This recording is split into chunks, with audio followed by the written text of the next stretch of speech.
तो hello students, welcome back to my YouTube channel SP study classes 9335 पर। तो कैसे आप सब और कैसे चल रही है आपकी स्टडी? आई होप आप सभी अच्छे होंगे और आपकी स्टडी भी अच्छी से शानदार चल रही होगी।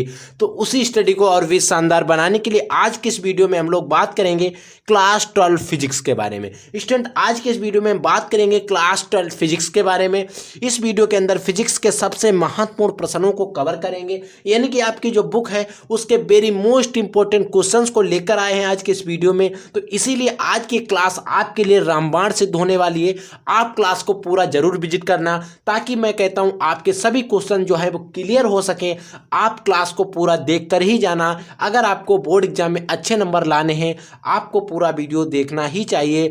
आज की इस वीडियो में हम लोग पूरे वेरी मोस्ट इंपॉर्टेंट क्वेश्चंस को कवर कर लेंगे। ऐसे क्वेश्चंस को कवर करेंगे जो आपके बोर्ड एग्जाम में आने के चांसेस सबसे ज़्यादा हैं। और इस वीडियो के अंदर कुछ नियम भी देखेंगे, कुछ परिभाषाएं भी देखेंगे और कुछ हम टिप्पणियां भी देखेंगे। ऐसे क्वेश्चन देखेंगे जो आपके 4 से 6 बार बोर्ड एग्जाम में आ चुके हैं। तो सबसे पहला अगर हम क्वेश्चन की बात करें, वो हमारा है कूलाम का नियम।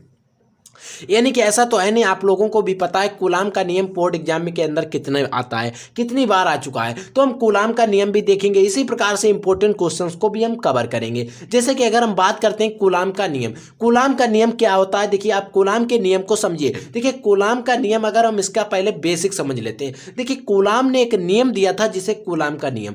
देखिए, हर कोई साइंटिस्ट जिसने भी जिस चीज को खोजा, लगभग उसी के नाम पर उस चीज का नाम दिया गया। यानी कि अगर हम जितने भी नियम की बात करें तो साइंटिस्टों ने खोजे और उनके नाम पर ही उन नियमों का नाम रख दिया गया। अगर हम बात करें हेनरी का नियम, राउल्ट का नियम, कोलराउस का नियम, इसी प्रकार से जो भी नियम थे, बायो-सावर्ट का नियम, किरचॉफ का नियम, उसी में से एक नियम निकल कर आता है हमारा कूलाम का नियम। तो इस प्रकार के जो कूलाम एक वैज्ञानिक थे, उन्होंने अपने नाम के कारण ही इन्होंने इसको खोजा, तो इसी के लिए इनको इनके नाम से ही कूलाम का नियम पुकारा जा रहा है। देखिए, इस नियम के अनुसार अगर हम बात करते हैं तो दो बिंदु आवेश जो हों तो उनके बीच लगने वाला आकर्षण अथवा प्रतिकर्षण बल, समझिएगा। अगर मान लीजिए एक कोई जो दो बिंदु आवेश, एक Q1 है और एक Q2 है, इनके बीच लगने वाला आकर्षण अथवा प्रतिकर्षण बल यानी कि F, ठीक है, इनकी दूरी के वर्ग इन दो आकर्षण अथवा प्रतिकर्षण बल दोनों आवेशों के गुणनफल के अनुक्रमानुपाती। यानी कि जो दो और आवेश होंगे, जो आवेश हैं Q1 और Q2, इनकी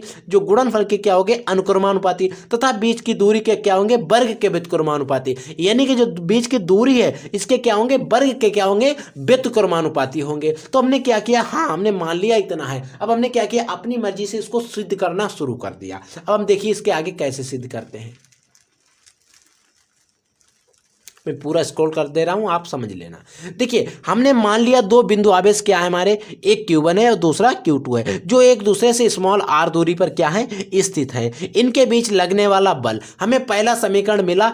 उन्होंने कहा था इन दोनों आवेशों का जो गुणनफल होगा उनके आकर्षण अथवा प्रतिकर्षण बल के क्या होगा? अनुक्रमानुपाती होगा। तो यह गुणनफल के अनुक्रमानुपाती है। दोनों आवेशों के गुणनफल के अनुक्रमानुपाती कौन है? आकर्षण अथवा प्रतिकर्षण बल, ठीक है। और हमें दूसरी शर्त क्या थी? इनकी जो बीच की दूरी होगी उसके क्या होगा? वर्ग के व्युत्क्रमानुपाती होगा। तो हमें दूसरा समीकरण ये मिल गया। तो हमें एक तरीके से अगर हम बात करें तो दो नियम मिल गए। अब हमें ये दो नियम मिल गए, हमें क्या चाहिए? कूलाम का एक नियम चाहिए। तो हम क्या करेंगे? इन दोनों नियमों को क्या करेंगे? एक दूसरे के साथ मिला देंगे। जब हम इन दोनों नियमों को हमें एक दूसरे के साथ क्या करेंगे स्टूडेंट? मिला देंगे। जब हम दोनों को मिलाएंगे तो F जो था वो कॉमन था। अब देखिए, F हमने जो अनुक्रमानुपाती एक को लिख लिया, Q1 Q2 ऊपर चला गया और R इसको नीचे आ गया। फिर इतना कर ही रेखे थे, तभी इनके पास एक वैज्ञानिक आए। उन्होंने कहा कि यार कूलाम जो तुम ये अनुक्रमानुपाती नियतांक लगाए, उसको अगर हम चाहें तो हटवा सकते हैं। उन्होंने कहा कैसे? उन्होंने कहा अगर आप इसकी जगह पर आप के रख देंगे तो बहुत अच्छा रहेगा। तो उन्होंने कहा इनको लगाया, हटाया अनुक्रमानुपाती नियतांक और के लगा दिया।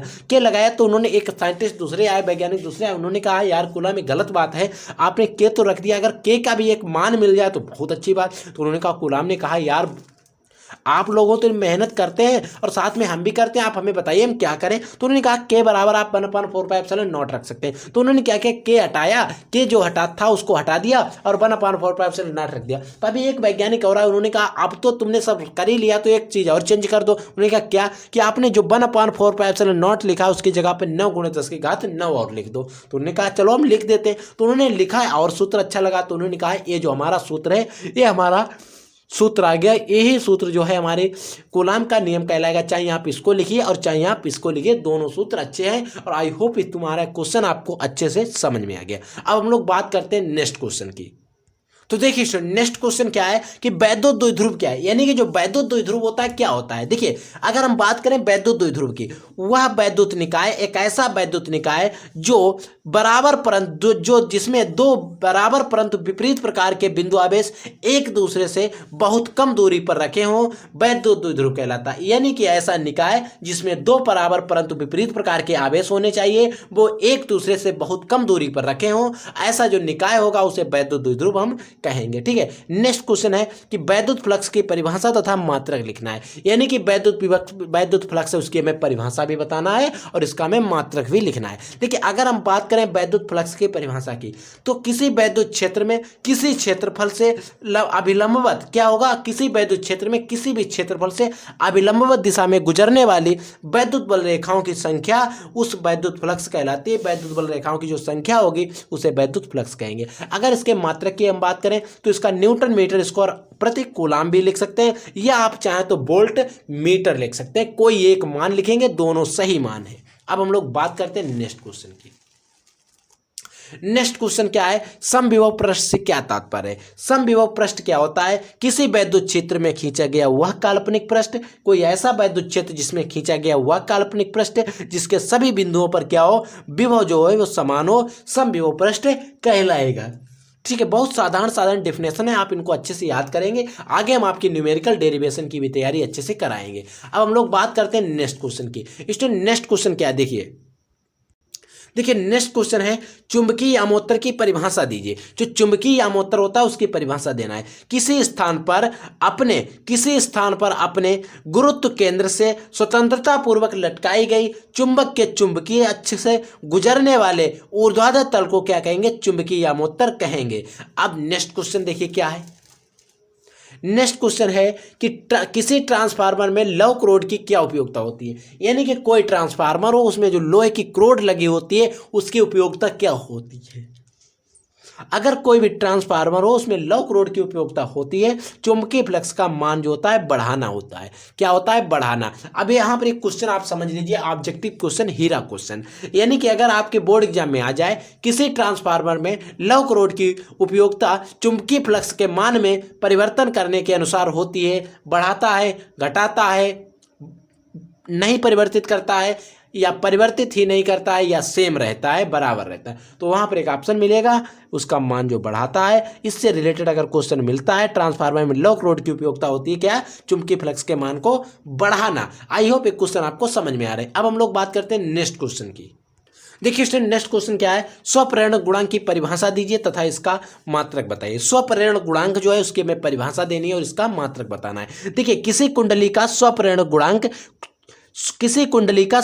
गुणांक कुंडली में चुंबकीय फ्लक्स ग्रंथियों की संख्या, किसी भी कुंडली में जो होगी, किसी चुंबकीय फ्लक्स कुंडली ग्रंथियों की चुंबकीय फ्लक्स जो होंगे उसमें ग्रंथियों की जो संख्या होगी उसके क्या होगा, बराबर होता है। फिर समझिए, किसी कुंडली का स्वप्रेरण गुणांक जो होगा कुंडली में चुंबकीय फ्लक्स ग्रंथियों की संख्या के क्या होता है, बराबर होता है। जबकि कुंडली में एकांक धारा प्रवाहित हो रही हो तब इसका मात्रक क्या हो जाता है, हेनरी हो जाता है। अब हम लोग नेक्स्ट क्वेश्चन की बात करते हैं स्टूडेंट।